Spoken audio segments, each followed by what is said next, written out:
Hi,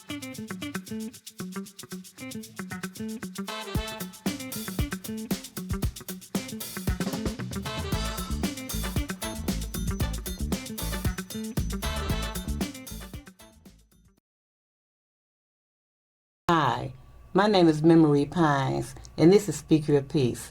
This episode is being powered by Above and Beyond, located at 2942 West Lake Street. Above and Beyond is a recovery center, an outpatient recovery center, located in the heart of Chicago, Chicago's west side.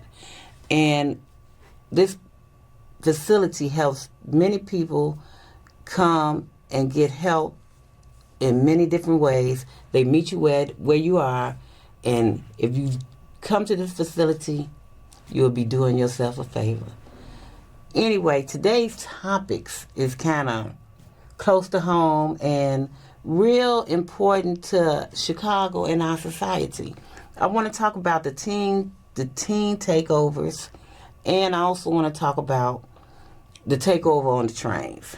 You know, too powerful, too out of hand situations that's going on in the city of Chicago that affects us all. The teen takeovers, we never know where they're going to pop up at. Sometimes they downtown, sometimes they on the lake, sometimes they in the communities, sometimes we just don't know.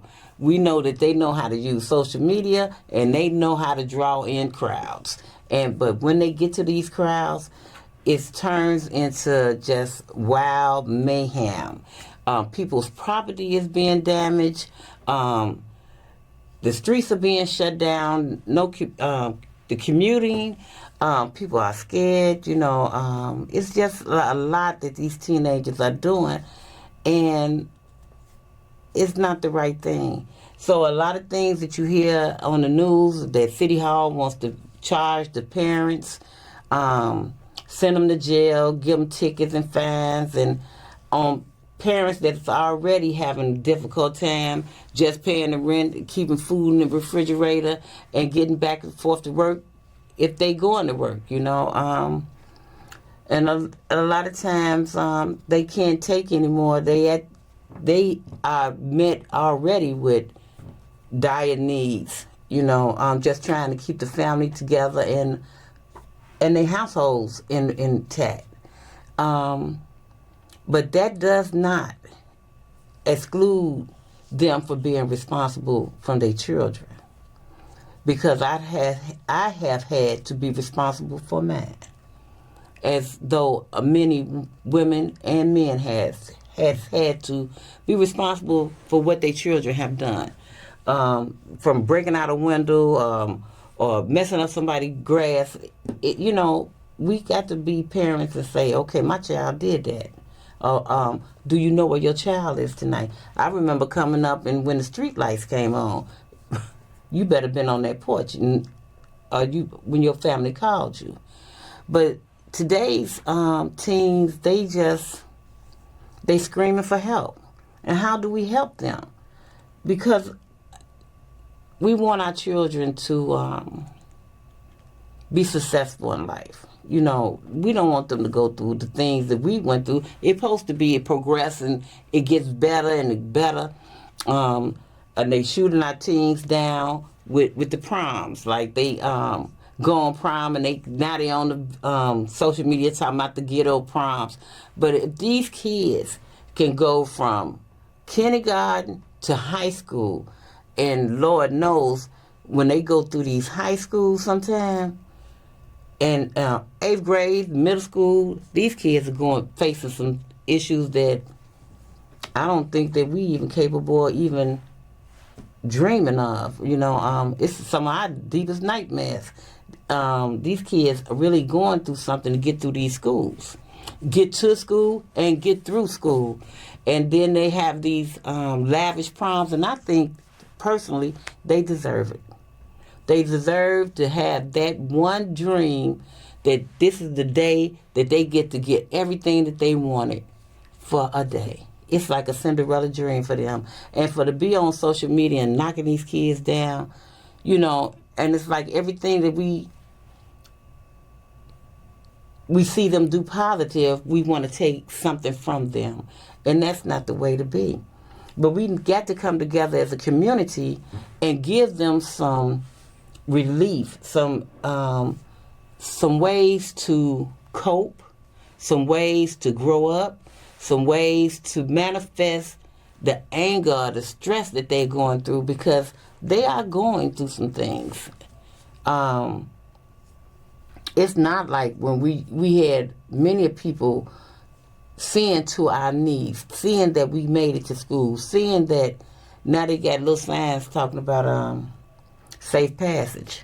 How? How is it safe passage? It's not. It's a sign. And the cross guards is there with the crossing guards. So these kids got to come through a lot of neighborhoods and a lot of different things before they make it to these schools. But I'm just saying that the pressure that I see that they are under, it's enormous. Also, I want to say that how, as a society, what do we do to help them? We need to have the men be men and the mothers be mothers. That's the first two things I can say, that comes off the top of my head. And also, in the schools, where are the social workers, the counselors, the people there to help them get to the next stage? It's going to take, like they say, the village. It's going to take a village and a multitude of different things. It's not no one thing to help them. Summer jobs are great, but that's only 8 weeks. Then at the 8 weeks, these kids have no money again. The money that they made with the 8 weeks, they probably spending it on uniforms, back to school stuff that they're going to need because they don't want to go in school without anything. But once they get there, now they want lunch. They want to look good going to school. At least they want their hair combs. Well, I'm just trying to say that 8 weeks is not enough. These kids need permanent type jobs.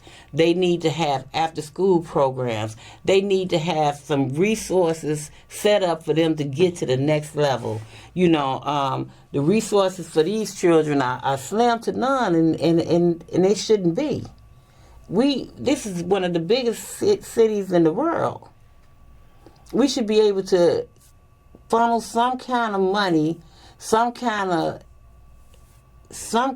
programs to help these children. And then when they have the clubs, they tell them, the registration fee is such and such a thing. These children don't have any money. How could they get paid for a registration fee? It's a damn if I do, I'm damn if I don't. And they are showing that they are frustrated. So how do we help them? And I hope some people come out with some programs, and I would like to be a part of getting them there, because some of these children are my children. My grandchildren, soon to be my great-grandchildren. And I want them to have a positive childhood, upbringing, and teenager. I want them to go through those milestones and have what other children are supposed to have. It's like anything else. There's going to be bad days and good days, but still, if you don't have the opportunities there or the resources there, there's no way you can make it. I was raised in the projects, and I understand when they say lack of resources. They will not give you resources, all the way to not coming to get the garbage on a certain day. I done seen it. So, yeah, I understand lack of resources, and I understand that these children are really, truly having lack of resources. They have nowhere to go and nothing to do. So they powering their own activities. And it's not good. And going from there, I would like to also take this time to address the CTA. Man, it's like nothing I've ever seen before. I used to ride 2 trains and 2 buses every morning to go from Chicago to Deerfield. And those conductors knew my name. I even heard them one time on the intercom. Memory, you about to miss the 212 bus, Wake up. I used to sleep till I get to my next stop. You better not wink on the train. Okay? I have seen the train. I went to get on the train and had to back out the train because there was so much marijuana smoke in the train car. The guy said, no, you need to go 3 cars back that way because we done took over this car. It's like that.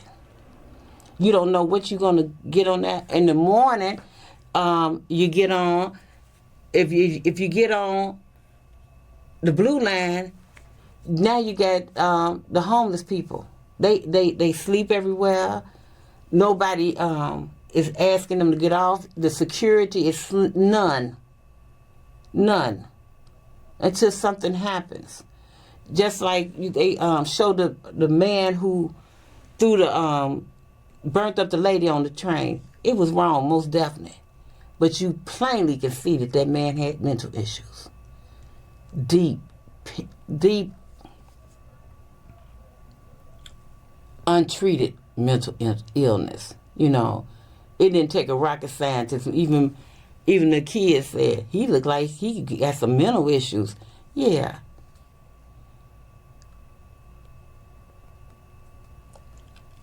We need somebody to represent our city that is going to put some programs to help people. It don't run without the people. And we just need to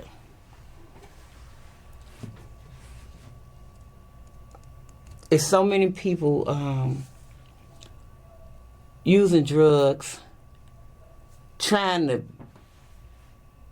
find a softer, easier way, just people needing people. And that's really what I'm talking about tonight. It's just people needing people. And if we can't get together and help other people, something is wrong. I celebrated 35 years. No nothing. That's a miracle in itself. But this 35 years don't mean anything if I can't help somebody else. It's not about the money. It's not about the status or anything. It's about somebody helped me to get here. I need to help somebody else get here. And right now, my eyes on them teenagers. It's on them people that can't really function for themselves. Those people that's saying, I just need, not the people, we got people standing on the corner talking about, I come from Venezuela and I need this and that. What about our veterans? What about the people, it's just so messed up to me. And I'm taking this opportunity to just kind of let off the steam, to say, it's got to be a better way of how we approaching things from day to day. I know it's people now they getting Narcan up on the trains. That's a great job. They got people going on the trains asking people do they need treatment, trying to get them in treatment. Another great thing. And a lot of this stuff that I'm talking about, Above and Beyond, was one of the first facilities to send people on the train, send people out on the street, send people to get other people, to help people. This is one place I truly can say, help people help themselves. I just know that if nothing changes, nothing changes, but it's going to get worse if we don't get ourselves together and find a way to collectively find solutions to help the youth. So we won't have IYNs sitting in county jail going down to Menard or Pontiac. We don't want to. I don't want to power those places anymore with ours, and that's my opinion.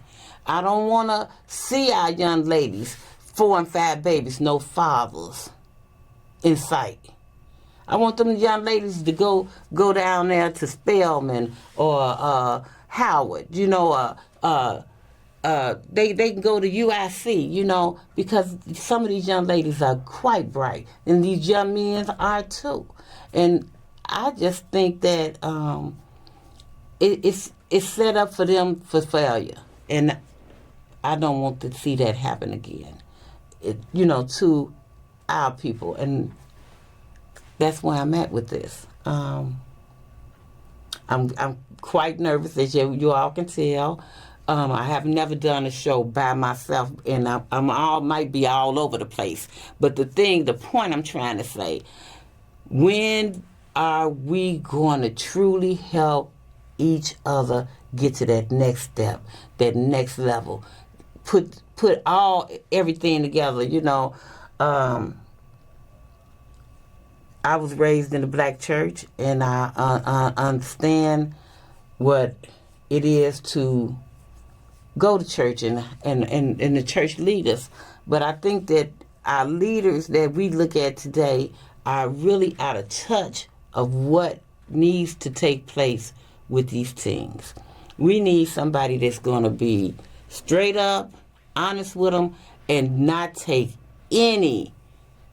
none, and stand on what they talking about with these youth, and get them to get in the right directions. It's some programs out here for them, but not enough. We know it's not enough. So I guess with this episode, I'm asking that we take the time to honestly take a look at what we can do. What can you do to help somebody else? And so that's why I'm at with that. So I'm going to ask my producer over here how much more time I have.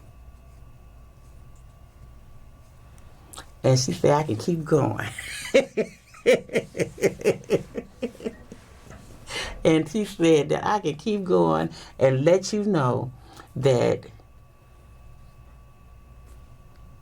when we stick together, people want to say that they African American, they this and that. I'm colored, because I think when we was colored, that's when we walked the Edmund Pettus Bridge.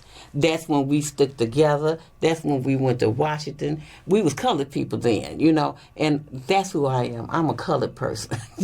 I ain't got to be all that politically correct person, a Pan-American African, African-American, this and that. I'm not that person. I'm that person that want to make change, want to see change. I'm that person that will reach. And I'm reaching here to say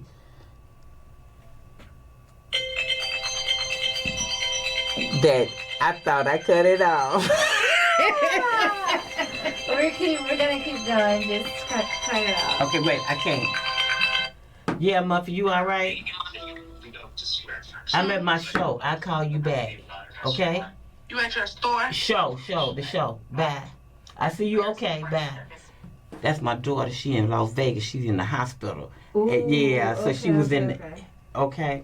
So she had called me before I came. Maybe that's why I'm kind of off too. Oh, that makes sense. Yeah, and she by herself. Oh. Yeah, she lived there by herself, and she had emergency.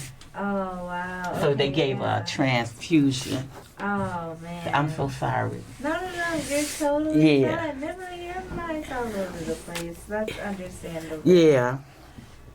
It's okay. We work with everything. You gonna fix this up though, right? Absolutely. Thank you.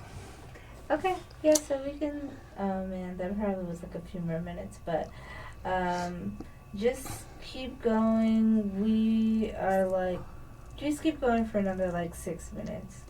Okay. I don't even remember the last thing you said. Okay. I'm really talking about coming together as a people. Right. Okay. Just start. Doing the things that we need to do. Little things. Like I said, if a mother is responsible for her children, the father is responsible for his children. I don't care if you're living together, y'all not together. I don't care how you work it out. But somebody needs to say, where's little Kevin? Where little Shamika at? Did they go to school? Somebody. It could be an auntie. I've been an auntie, a mother, a grandmother, and all by myself. And out of that, I done got some doctors. Thank you. I done got some real responsible children, young adults. I'm going to say young adults. And that's by the grace of God. But I'm not unique. And it took, where this person at? They need to be in the house. Let's go get them. Bring them back in the house, And I know some of these kids is real tough, Some of them take on the adult becomes the child, and the child becomes the adult, And a lot of it is due to the cocaine epidemic, A lot of these kids is post-cocaine babies. But that does not mean that they cannot be helped. And that's another society. The drugs didn't march, and nobody's growing drugs in their backyard. So, I think society owe these children the opportunity to have some resources their way. And I believe if we get some of the resources together and do what we need to do and get some of these homeless people and these recovering peoples into recovery, things will change. Things will have to change. Because once you get a recovering addict a chance, you have not seen what they can do. Sometimes they surprise themselves and say, did I do that? They become people. They become important people. They become members of society.